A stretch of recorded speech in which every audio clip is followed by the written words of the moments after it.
was driving by on my motorcycle and I saw the church open.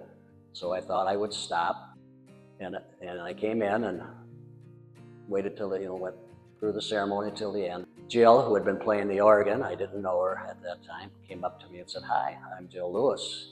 Do you have a connection to the church?" And I said, "Yes, my grandparents and parents are buried here." And she says, "Do you want to be on our board of trustees?" And I thought for a second, I said, "Yes, I would." And I've been on the board of trustees here at Old Salem since 1996. Well, when I initially came on the board, my involvement was pretty much the annual board meetings, then the Founders Day service, and then shortly after I came on, we started the Epiphany service.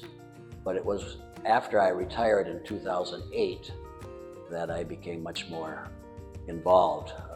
I think the starting one must have been like 2009. Don Dininger got a group of about 4 or 5 guys out here, and we went on a search for the corner markers for the lots.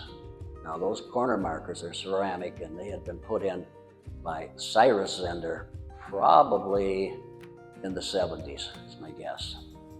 And over time, they just kind of disappeared. Now I think that day we probably found 15 or 20 more of them.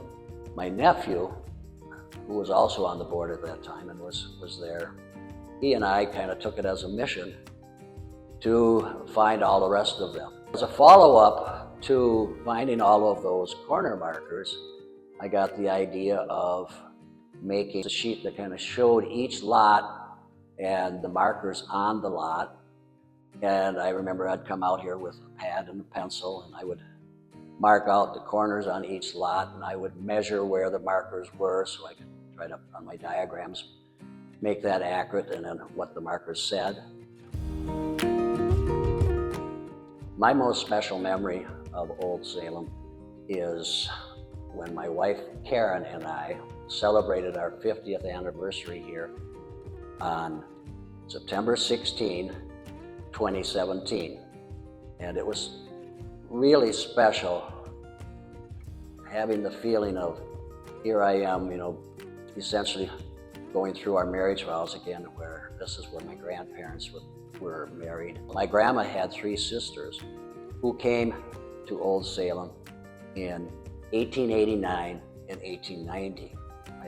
My grandma came over with her sister Rosine in 1889, spring of 1889, and then the following year, her sisters Magdalene and Barbara came over.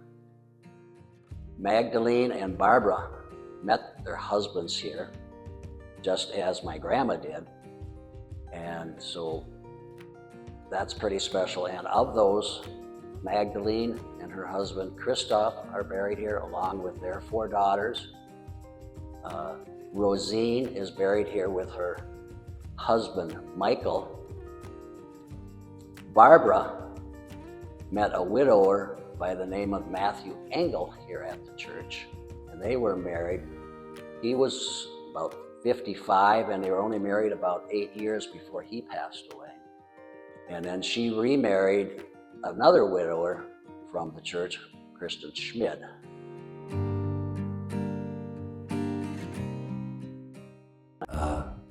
I would like to see the grounds kept up, and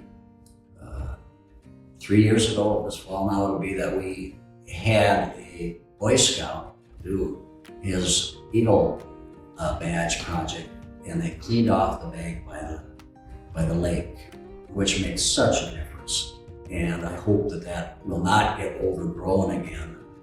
I hope Old Salem can continue to serve the descendants of Old Salem, descendants from the past and descendants in the future. A big way is by continuing to have the Founders Day service, the Epiphany service, and just other things that maybe will get descendants involved. I hope that we can get more descendants to make the decision to be buried here. Last summer, we got two descendants of the Kokendorfers who purchased lots, and that's very, very exciting because the Kokendorfers were founding members here. They were killed in the Indian Uprising in 1862, and their son, Johann or John, who survived the uprising with three of his sisters, they were taken in initially by members of Old Salem. We need younger descendants or non-descendants to step up and become members of the board and participate in other ways with keeping Old Salem alive.